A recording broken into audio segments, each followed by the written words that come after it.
morning, everybody. Happy Sunday. Yes, happy Sunday. Thank you for being here today and joining us on our Nature Boost.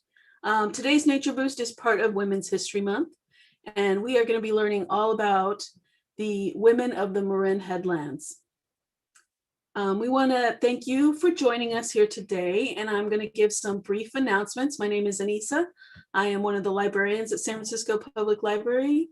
And we want to, again, just thank you for being here on this beautiful sunny Sunday. We are about to celebrate our 16th One City, One Book campaign. This is San Francisco Public Library's largest literary campaign, and we are celebrating the author Chanel Miller and her book, Know My Name. Chanel will be in conversation with Robin Takayama on March 16th at 6 p.m. This will be a one-time only viewing, so you must attend. No recording, gotta come.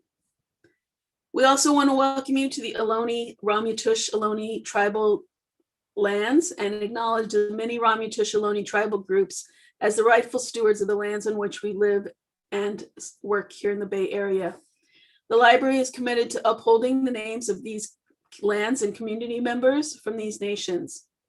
We encourage you to learn more about First Persons culture, land rights, and we do this by providing lots of resources. I'm going to put there'll be a link into the chat box of YouTube, which will link back to all sorts of amazing resources about the library, as well as today's presentation. I also want to acknowledge that the library is not a neutral institution and that we stand in solidarity with Black Lives Matter movement and support collective action to end structural, systemic, and institutional racism in our own institution and within our communities. We do want to remind you we still are in this pandemic, and with our libraries starting to open with more curbside pickups, please wear your masks, protect my library family and everybody's family out there working and serving us in the city. Part of One City, One Book, we get to bring in amazing events. So I'm just going to breeze through a couple events related to One City, One Book. The amazing guerrilla girls who've been fighting the patriarchy of art systems for a very long time. So please join us on the 24th when they will be doing a presentation and talking about their new book. Every Monday in March and April, we'll be doing a series called Know Your Name. And this will be amazing humans talking about transforming and surviving sexual assault. So please come check that out. And I'm just going to breeze through these. These are all associated to One City, One Book. Lots of events. If you just Googled One City, One Book, SFPL, you'll find all of the information about the campaign.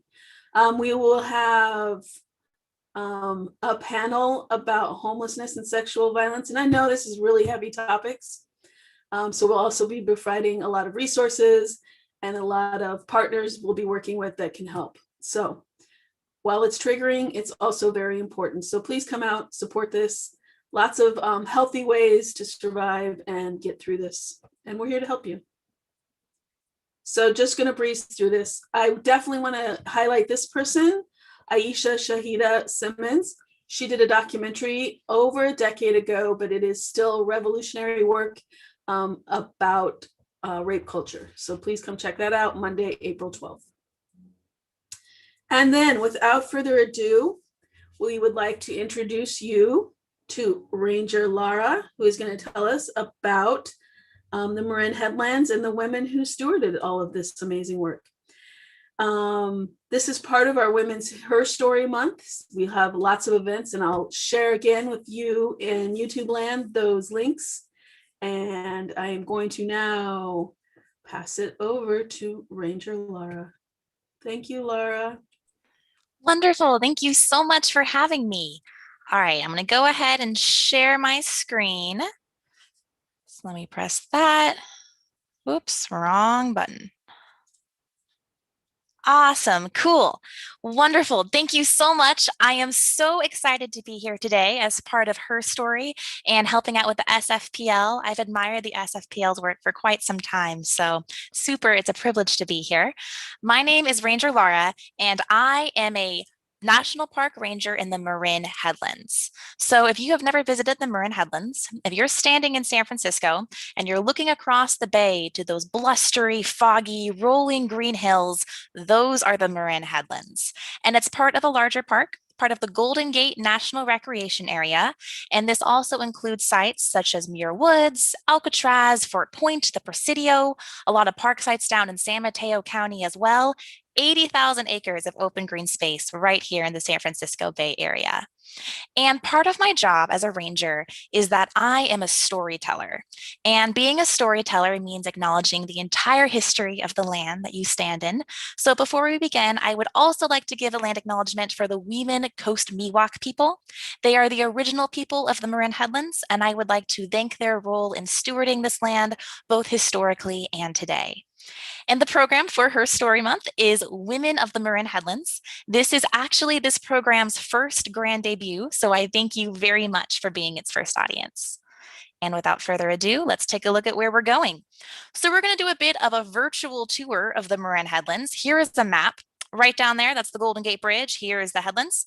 We're going to first stop in Fort Baker, which used to be a Coast Miwok village, and we're going to discuss the role that women were able to play in Coast Miwok societies in the late 1700s, early 1800s. From there, we're going to hop on over to the Point Bonita Lighthouse and talk about the role that one woman was able to play in the lighthouse's story in the early 1900s. From there, we'll go to Battery Townsley and the Nike missile site and talk about the role of women in these coastal military defense sites in World War II and in the Cold War. And last but not least, we'll hop on over to Tennessee Valley and talk about the creation of the GGNRA, what Marincello was, and how one particular woman really championed the effort to get us a national park right here in the Bay Area. And one last thing before we begin. Anytime you see this question mark pop up on screen, that means that I have a question for you. So I'll give you about 30 seconds to pop your answer to that question into the chat so we can have a dialogue about all of the things that we're learning. All right, let's get started. So we're going to start with the role of women in Coast Miwok communities. And to kind of orient you to Coast Miwok territory, right here, this is all Marin County, and this was all Coast Miwok territory. And you can see that it's subdivided into smaller groups. So down here in southern Marin County, I've circled the Marin Headlands. That was the Weeman Coast Miwok group. And then as we just learned, south of the bridge, that's the Ramaytush Ohlone land, and then also in East Bay, that was Ohlone land as well. And the world of pre-modern Indigenous people, I imagine, was quite different than our world today. They lived very transient lives, and they also were in a world that was very biodiverse. So they shared this land with giants. We're talking towering redwoods, we're talking wolves and grizzlies, and the shadows of condors sweeping over those coastal prairies. And these are all organisms that have either been severely reduced or extirpated since.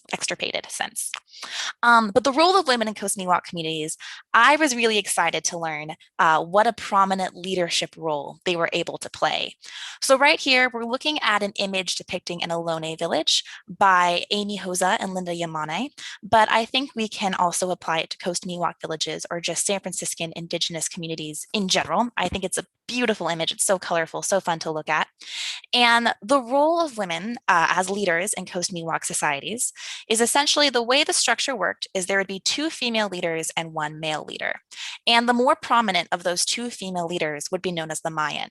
And it was her job to kind of guide decision making for the village and give nightly speeches on how her people should behave and what decisions they should make next. It was also the role of women to select the male leader, who was called the huipu. And they would select him at a very young age and train him to become a leader and train him in those speech-making skills and those leadership skills and etc. But of course, being a leader wasn't the only role available for Coast Miwok women. They were able to conduct a lot of other roles within their villages as well. And one of the most commonly highlighted ones is basket weaving. Coast Miwok women are remembered as being these fantastic artisans. They could weave these really intricate designs into baskets without even drawing it out beforehand. truly remembered for their craftsmanship. Otherwise, chores were often divided by gender. So women could also construct duck decoys, they could prepare acorns for flour, make clothes or beads, construction of pipes, making of rabbit skin blankets. And those acorns and that seed gathering, really important because that provided the majority of the calories for the village. They could also lead certain dances. So generally, dances were either led, depending on the dance, by a man or a woman. And one such dance that women could lead was the condor dance. And for the duration of that whole dance, she would be known as the huipu kulele, and she would be the leader of that aspect of ceremonial life. I would also like to acknowledge that not all women in Coast Miwok societies were cisgendered. So what that means is not all women were assigned that gender at birth. Coast Miwok societies recognized transgendered women. And these women would behave like any other woman. They would dress in women's clothing, they would adopt women's chores, and in some societies, they could also marry men and have a household. In this picture, we're looking at a few Coast Miwok individuals. Notice that the two people on the right-hand side have face tattoos, and only women generally would have those face tattoos. And a cool fact that I learned is that the dye they used for these tattoos was often extracted from poison oak. And I'm super allergic to poison oak, so I found that pretty interesting and pretty cool. The role of women in Coast Miwok societies changed drastically when Spanish missionaries arrived to California.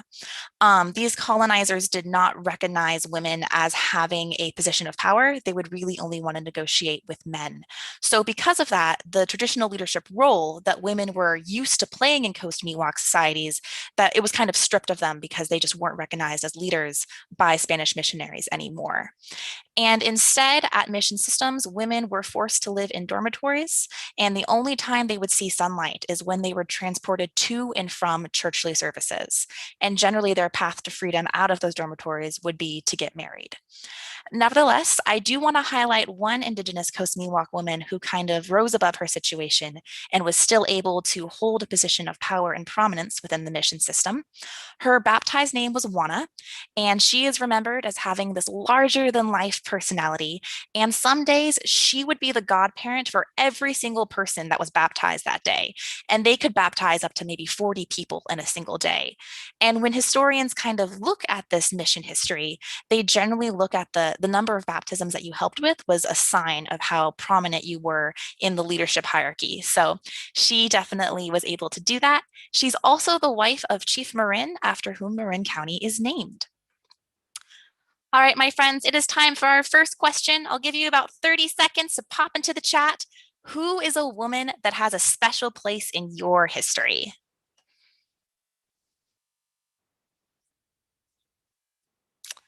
Awesome. I'm going to move us on ahead, but after the program, I would definitely love to take a look at that a little more. I see someone said my grandma. That is wonderful. I would definitely agree that my grandma is a woman that has a special place in my history. I'm seeing a lot of mothers. I'm seeing aunts as well. That's really wonderful. Awesome. Thanks for sharing. All right, we're going to hop on over to our next stop in the tour. We're going to go to the Point Bonita Lighthouse. It's right here, this kind of extended arm of the Marin Headlands. Isn't this picture just beautiful? The lighthouse is gorgeous. So, women of the Point Bonita Lighthouse. The first thing I want you to notice in this picture is how difficult to navigate this landscape looks. Remember that lighthouses are placed in places that are difficult to navigate. So it's a very hard and strenuous life to be a lighthouse keeper. And the really cool thing about lighthouse keeping history is that a lot of women were able to serve in this role. Lighthouse keeping was the first non-clerical US government job, one of the first to ever be made available to women. So super neat to kind of see throughout lighthouse history how women were able to rise into that role. And the woman we're going to highlight today, she was not a lighthouse keeper, but she nevertheless lived at the Point Bonita Lighthouse. Well, she didn't live at the lighthouse. She lived in a house that was kind of way further up on this trail. And then here's the lighthouse. So at the top of the trailhead is where she lived with her family. And that woman is Frida Engel. So here she is pictured with her husband, Herman Engel, and her two children, and her daughter, Norma Engel, sitting in her lap. And her story really exemplifies the tenacity and resilience it would take to live at a place like Point Bonita. And she's remembered as saying, "Those years at Point Bonita were the happiest in my life." So she definitely made it work for her. So let's see how. One of the first ways is she found a way to feed her family. Remember, it's really hard to navigate around Point Bonita, and the Golden Gate Bridge did not exist at this time. So it's difficult to get to San Francisco. It's difficult to get food. So she decided to bring food to herself and her family. And the soil at Point Bonita, it is crumbly. It is hard to till. Everyone said she couldn't do it, but she said, "I'm going to plant a vegetable garden." And she also did this while 5 months pregnant and wearing a back brace. So pretty impressive. And if you've ever been to the lighthouse, you may recognize that there are little cabbages growing along the trail on your way down there. And that is Frida's legacy on the landscape. She also exemplified a lot of resilience when she saved her family during the 1906 earthquake. So you may be familiar with the fact that the 1906 earthquake was an absolute terrible earthquake in San Francisco. It really decimated the city. A lot of people said after the earthquake that they didn't think San Francisco would recover. They thought the city would never be built again. And at this time, Herman Engel, her husband, he was down at the Point Bonita Lighthouse, and he could not abandon his post to go check on his family, which really speaks to the level of duty that lighthouse keepers had to their jobs. And Frida was in her house with her family. Their house was destroyed, absolutely crumbled. So she grabbed her children in her arms and she climbed out of a window to save their lives. And they did have to find new housing after that. They kind of had to rebuild, but the way that she was able to bounce back from this is told in a book called Three Beams of Light, which you may recognize the author's name, Norma Engel. That was that little girl that was sitting on her lap in that earlier photo. And Norma Engel grew up to write a book about her childhood at the Point Bonita Lighthouse and the way that her mother really just made their family feel like a family despite how hard it was to live there. And I really love when I think about this, the fact that Norma was just writing about her life. That's all she was doing. But because she did this, we now are able to tell the story of Point Bonita so much better. We even have a main character. We have Frida Engel. And it kind of just goes to show that your life and the story you have to tell is incredibly valuable to people today, but also to historians to the future. So I always like to kind of use that call to action when I talk about this book. But it is time for our next question. In light of Frida Engel succeeding even when odds were against her, my question for you is, when is a time you have succeeded even when odds were against you? So you can go ahead and pop that into the chat.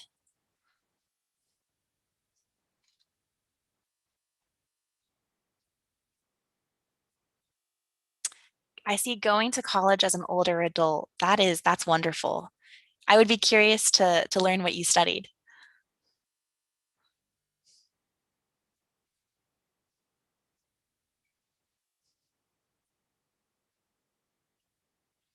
See continuing my choice in career.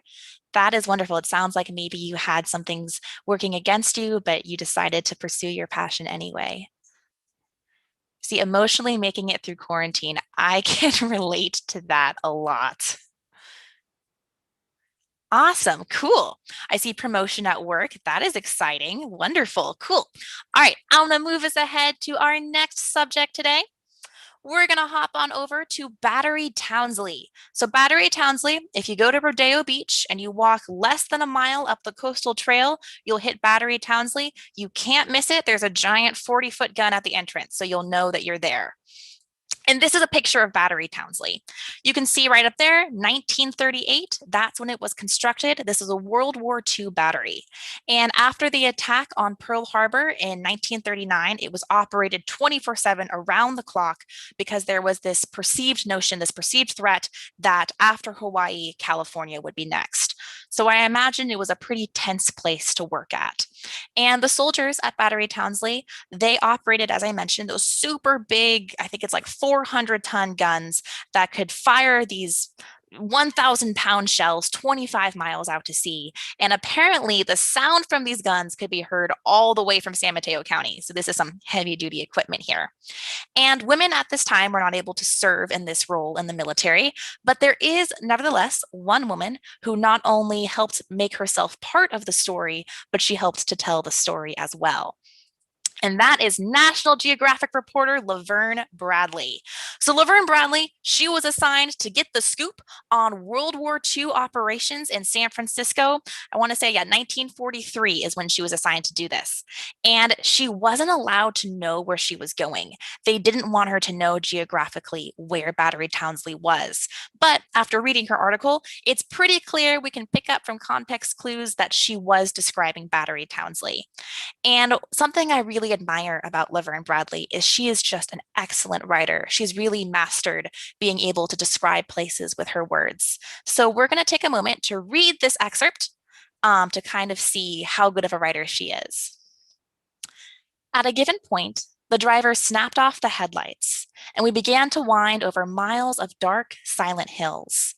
It was like a spy film, or like spiraling slowly down the black insides of a gun barrel. Not a movement, not a sound in all those vast reaches of gloom. A light would flicker for a second away off, then go out. Suddenly, from out of the blackness, a voice would ring out, "Halt! Who's there? Advance and be recognized." I think that just really characterizes what it would have been like to visit Battery Townsley. Also, in her article that she wrote, she described the various ways that soldiers at the site kind of reacted to her presence there. So here's a picture of some of the soldiers loading up that gun, and this is what she had to say. "I was handed a phone and told to report that all was secure. Way off, I heard an amused, 'Very good, sir.' 'Ma'am.' Back in the underground city, we explored more channels and more quarters. Soldiers would look up and smile as we walked over the concrete floors. An officer glanced at my heels and said, 'That's a sound we don't often hear around here.'" And something I really love that she's done here is when we look at all of these documents we have about Battery Townsley, they're often very logistical. They're talking about the construction of the battery, they're talking about the operation of the guns, but they don't really give a face and a human narrative to the people who worked there. And Laverne Bradley, with her excellent skills as a writer, was able to bring this site to life and make it more relatable and accessible for us today. And I think that's a key to historic preservation. Part of the reason that Battery Townsley is restored is because people care about its story and they think it's interesting. And it takes storytellers like Laverne Bradley to get people, even now, decades into the future, to care and preserve this piece of history. So super cool. I definitely try to emulate her when I'm giving tours at Battery Townsley. And if you ever visit, I recommend you do the same. All right, we're going to hop on over about 20 years into the future. That was World War II. Now we're looking at the Cold War, and we're looking at the Nike Missile Site. It's right up the road from the Marin Headlands Visitor Center. And if you have never visited the Nike Missile Site, I definitely recommend that you do. This is a very interesting piece of history. It's a Cold War museum, and it is the only fully restored Nike Missile Site in the country. There are about 300 across the US. And you may be wondering, Nike, like the shoe, what's Nike? So it's named after the Greek goddess of victory, Nike. And this was our last line of defense during the Cold War. So if there was an aircraft coming and it was carrying a nuclear bomb, and the Air Force failed and the Navy failed to intercept this aircraft, then it would be up to the Nike missileers to stop that aircraft. And these Nike missiles did have nuclear capacity as well. It's a super interesting subject to dive into, kind of the intentions that went into this program and the consequences coming out of it. It's definitely something that I think we still feel the echoes of in our society today. It's an interesting site. That being said, there is a woman that was able to play a very prominent role at Nike, and we're going to highlight her. So, Lieutenant Susan P. Chaney, it's Colonel Susan P. Chaney now, but Lieutenant at the time. Here she is. She's down in the Nike magazine. This is her on the right, and she's speaking with Ranger John Martini on the left. And so Lieutenant Susan P. Chaney, she was the last battery executive officer at the Nike site, and she was the first woman ever in the Army to be assigned to a combat-ready installation. So she was there, she saw Nike through its close in 1974. And to kind of show how much of a pioneer she was, it wouldn't be until 1976 that service academies like West Point even admitted women for the first time. So she definitely kind of spearheaded, her career in that way. And it's kind of interesting. I was looking into the career she held after Nike, and she went through these various phases of being able to hold leadership positions or not, based on whether or not the military allowed women to serve in that capacity, which I imagine was probably frustrating for her, but she was still able to navigate through that and have a very successful career afterwards. So, in light of Susan P. Chaney being the first to do something, my question for you now is, have you or anyone in your life ever been the first to accomplish something? So maybe your mother was the first to go to college in her family, or maybe you wrote a book for the first time. Whatever that may be, I would be curious to learn in the chat.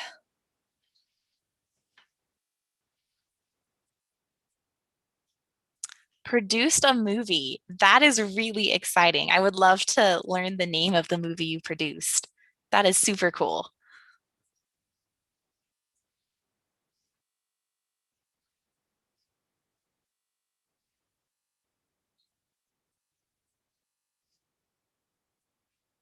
My dad earned his PhD first in his family. That again is really exciting. I would also love to be the first person in my family to earn their PhD. That is such an accomplishment. I see someone says ballet. They were maybe the first to do ballet in their family, or maybe for the first time ever, they tried ballet. That's really cool. Ballet is a difficult sport, so you have my respect. Wonderful. Awesome. I'm going to move us ahead, but please continue to populate the chat and we may have time to discuss it more afterwards. But last but not least, we're going to head up to Tennessee Valley. And I say this story takes place in Tennessee Valley, but really the story I'm about to tell encompasses the entirety of the Marin Headlands, and not just that, but the entirety of the GGNRA. But I've highlighted Tennessee Valley because you can still see some evidence of the story I'm about to tell in Tennessee Valley. So we're going to talk about Marincello. Marincello. What is Marincello? It sounds like a fancy gelato. Marincello is what the Marin Headlands was going to be. So we just talked about those coastal defense sites. We talked about Battery Townsley. We talked about the Nike missile site. And as those kind of phased out and into obsolescence, there became a lot of talk of what to do with the Marin Headlands. And some developers thought they had the perfect idea. They thought the Marin Headlands could be the place for the most beautiful planned community in the world. That was their vision. And you can see right here, this is an image depicting what their vision was. So they wanted Marincello to have golf courses and pools, and they wanted to have an art community center, which a lot of artists were really excited about, to kind of have that ability to work together and produce more awesome examples of art. And you can see back here, they also wanted to have these high-rise apartments with multiple stories, all to house 30,000 people right here in the Marin Headlands. So there were a lot of proponents for it. A lot of people were really excited to see this change. We do have a housing crisis in San Francisco, so housing is needed. But at the same time, there were a lot of people that were not too happy about the idea of Marincello. And that's this photo right here. It says, "Fight Marincello," and you can see a snake constricting a mountain. That's probably Mount Tamalpais. And there were multiple reasons that people were upset with this idea. One could be they wanted to preserve the historic and cultural resources of the headlands. There's so many, as we've just seen, so many historic stories we can tell here. Another could be they wanted to preserve the natural history of the headlands. We're kind of in the headlands and in the GGNRA. We're situated within this floristic frontier. So we have more biodiversity that can kind of, it's on par with the biodiversity you see in equatorial rainforests. I think we have something like over 45 species of endangered plants, and we have so many animals that rely upon that food web. A really intricate ecosystem working within here, and that's a really special thing to have as well. And then a third reason that people were upset with Marincello is they were upset that they didn't have the ability to vote on it. They thought a development this large should be put up to the people to decide and not just a select few developers. So one of the people that helped spearhead this movement against Marincello was Amy Meyer. So we're going to go into her story. But before we do, I want to highlight this photo right here. This is a model of what Marincello would have looked like. So there you see the Golden Gate Bridge, there you see Hawk Hill, there you see Rodeo Lagoon, and this is all the Marin Headlands, and that's what that bustling city of Marincello would have been. So remember that this is right in the 60s and 70s. It's the dawn of the environmental movement. People are starting to make their voices heard for what they want to see changed in their society. And Amy Meyer was one of them. At the time, she was a housewife living in San Francisco, and she was looking for a project. And boy, did she choose a big one. She chose the creation of a national park. So let's see what she has to say about her intentions going into this. So this is in her words. The people out here since the gold rush have said, this is a gorgeous place and we've got to save it. San Francisco began protecting its beaches in the 1870s. Muir Woods became a national monument in 1907. Mount Tam was protected beginning in the 1920s. There's a tradition and attitude about this beautiful place that we've got to keep it whole. But there's also a saying that goes, all of our gains are temporary, all of our losses are permanent. So we have to keep watching out and working all the time to protect these natural and cultural treasures. I really love that sentiment. My favorite part of that is all of our gains are temporary, all of our losses are permanent, because she makes a really good point that once we move forward with a decision like this, there's no going back. There's no taking back our actions. So Amy Meyer, here she is pictured walking on Baker Beach. She worked with a ton of other people, the Sierra Club, people in her community all over to get their voices heard. And they did grassroots activism to do this. So there's stories, there's a story of two elderly sisters. They would camp out at the Golden Gate Bridge and run back and forth to vehicles to get their petition on signatures. There were also 3 lawyers who went pro bono to kind of sue the development project to say, hey, we want to be able to vote to this. Can you put this to a vote? And everyone worked together. And it's really a great example. What I love about this story is that it worked. People, individual people had an idea and they made it happen. So Amy Meyer, she went on, she's the founder, one of the founders of the GGNRA.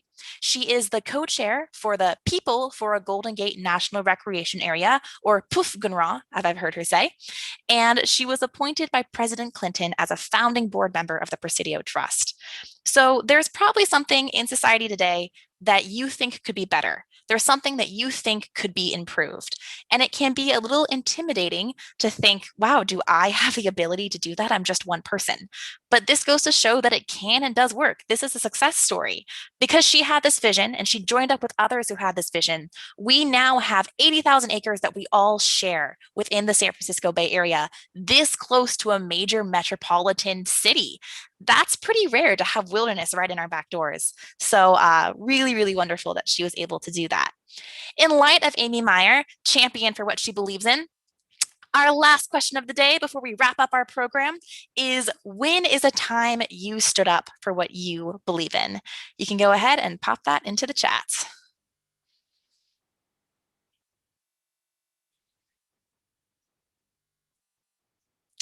See, at the ballot box, that's where you stood up for what you believe in. That's awesome. You exercised your right to vote.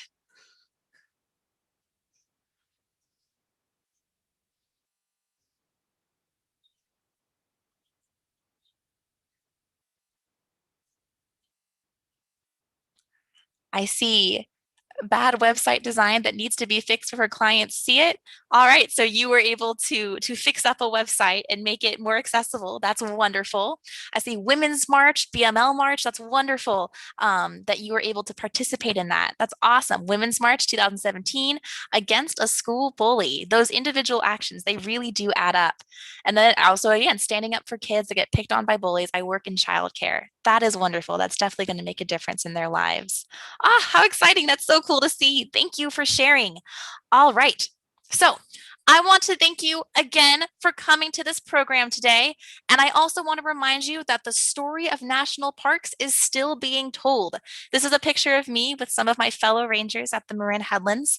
And this story is going into the future. We've just looked at the historic role of women in the Marin Headlands, but we want to make sure that the story we tell in the future is as inclusive as possible for people from all walks of life. And we can all work together to make sure that this is the case. I also want to remind you that you are its storyteller. National parks are your parks. So the kinds of stories that you want to see told in these parks, if you begin to tell them, if you begin to reach out to us and share them, we can make sure that these stories are preserved for future generations. I also want to encourage you to think back on all of the answers that you wrote in the chat in response to my questions. Those too are stories. And think back to Norma Engel as well and how her life is so valuable to future historians. So my challenge for you is one of the answers you shared in the box. Maybe in Q&A you can talk more about it, or maybe today tell someone else about that experience you had, whether it was the way that you stood up for what you believe in, whether you want to tell someone else about a woman that's important to your history, whatever it may be, share it. Words matter, stories matter. It is what's going to get us together to care about the causes that we want to champion. My name is Lara Volski. If you have any questions about this program, of course, ask it in the Q&A, but you can also shoot me an email. My email's right there. Or maybe you have more information about the stories I've told. Whatever it is, we are here for you. The Marin Headlands is your park, and we want to learn from you. Yeah, so this is a review of all of the questions.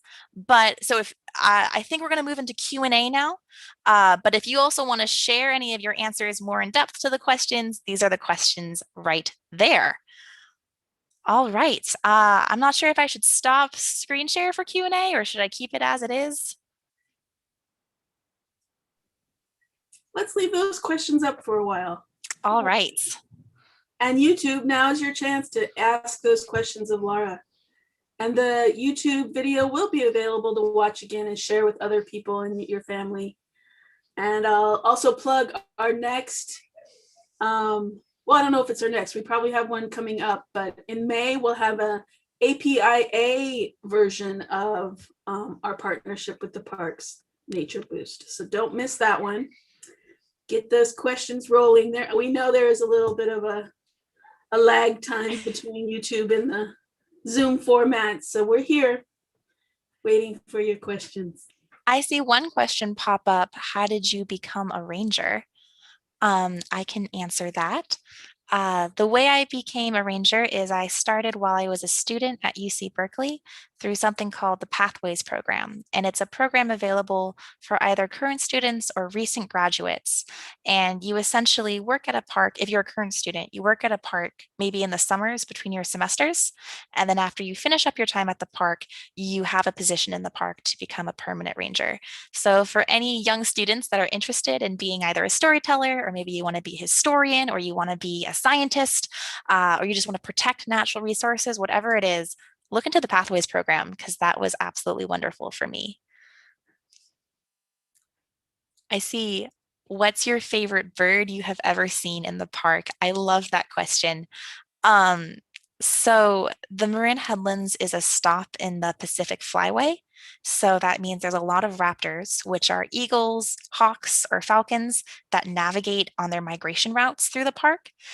So in autumn, kind of August, October to October time, we get a lot of really cool raptors. And we have a park partner here, and they just research those raptors at Hawk Hill. But we get peregrine falcons, and I think peregrine falcons are so cool. They're the fastest animal in the world. And there were two that like to roost by the Point Bonita Lighthouse. So sometimes on my tours, we would see them, and they weren't always happy to see us. And so they would be squawking at us, but it was really cool. They're such cool birds. I see also, did Norma continue to live and work in the lighthouse after her mother and into adulthood? That's a great question. I actually don't know the full answer. Three Beams of Light was based on three different lighthouses. So it was first a lighthouse in Oakland, then they went over to the Point Bonita Lighthouse, and then they moved down to a lighthouse in San Diego.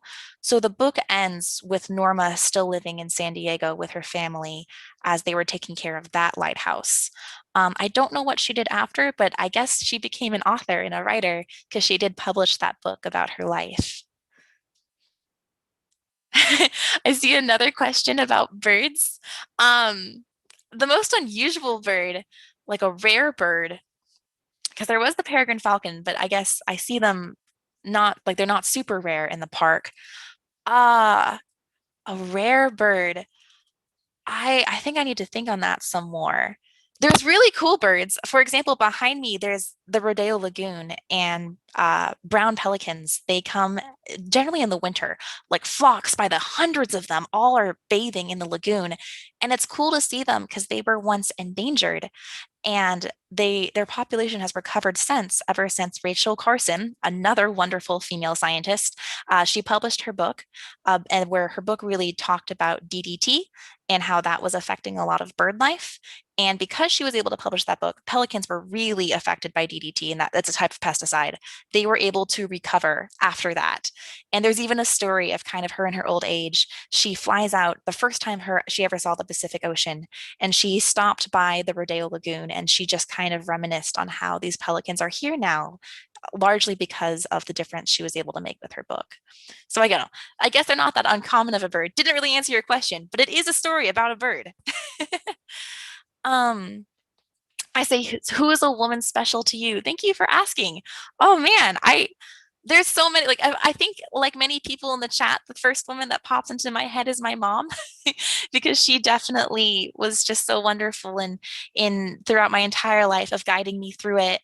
But there's also a lot of women in the GGNRA that I really admire. For example, we have a park partner in the GGNRA, the Marine Mammal Center. They are a seal hospital, and a lot of the veterinarians at the Marine Mammal Center are women. They have their PhDs in animal science, and they're out there saving the lives of seals and sea lions, not just to save their lives, but also because seals and sea lions they kind of let us know they're sentinels of climate change. So we can see the health of the ocean through the health of these animals. And I just think the work they're doing over there is really cool. They're saving animal lives, but they're also doing this broader research on how our entire planet is being affected by these changes to our ocean.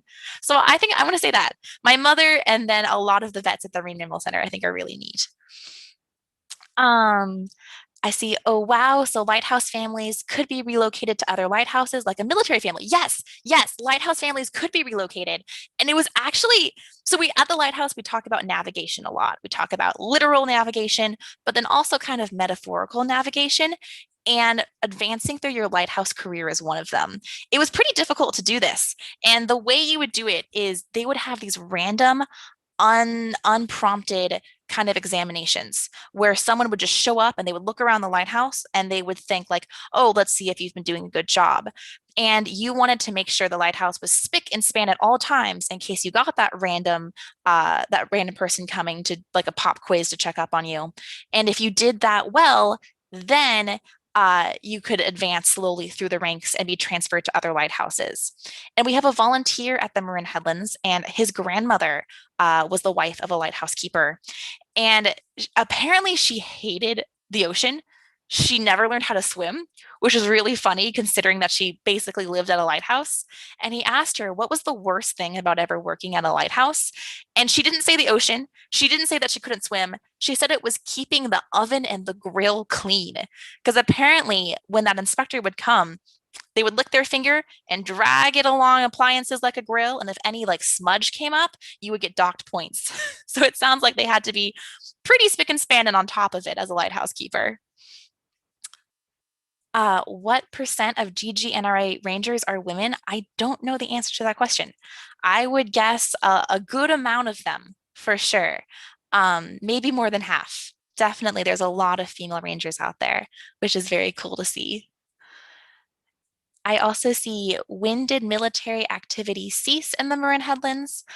Was it with the creation of the national park? That is a great question.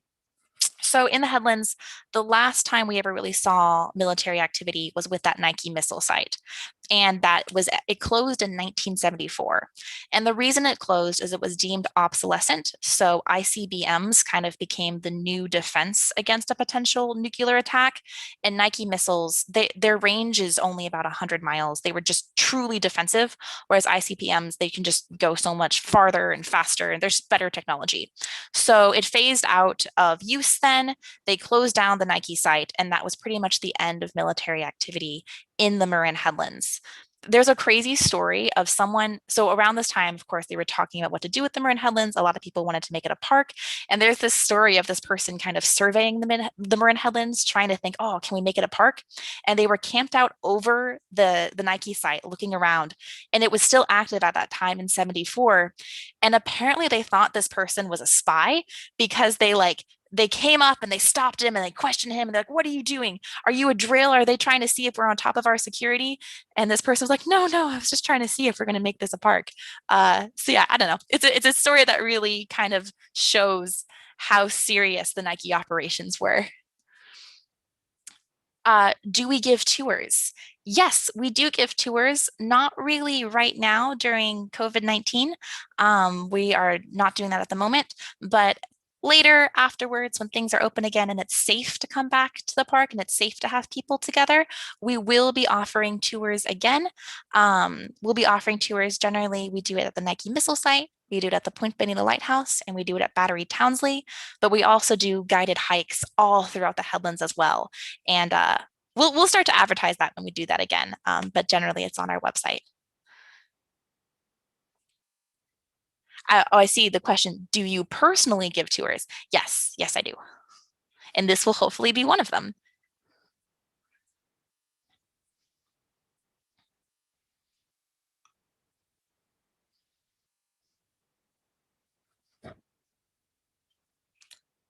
It's about all the questions I see.